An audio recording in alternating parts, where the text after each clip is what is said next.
perhaps the most difficult question to ask often is about frustrations that people have with innovation. And I'd like to understand, what makes you frustrated about this innovation journey that you are obviously on? I think the lack of, or the reluctance for people to embrace that innovation. I think for me that is the biggest frustration, and that kind of goes hand in hand with looking at it on those leading that innovation or that transformation. Sometimes we making it too much of a bigger deal than it's supposed to be. So that I think pushes the reluctance and that lack of to embrace whatever transformation that we're going through. Because yes, I think innovation is a big deal. Every organization needs to go through that. I think that is a big deal.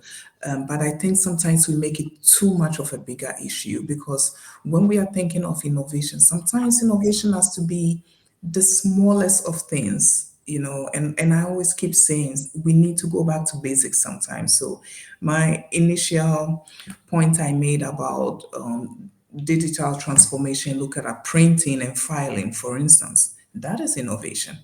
If you Yeah. decide to move to a digital filing system or digital archival system, that is innovation. But you don't see people making such a big deal of things as small as that. But when it comes to trying to think about something so big and outside of the box, we want to make it this huge thing that no one has heard of. And Yeah. it becomes frustrating. And then people do not understand what we're trying to drive, do not understand what the end product is. So they become reluctant to that change.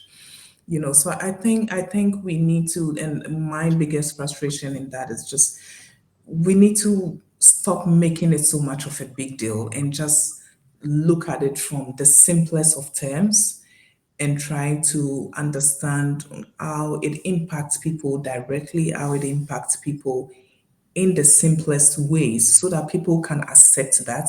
Because when people realize that it's not such a big deal and it's so simple to adopt, then that reluctance to change, that reluctance to transformation would gradually go away.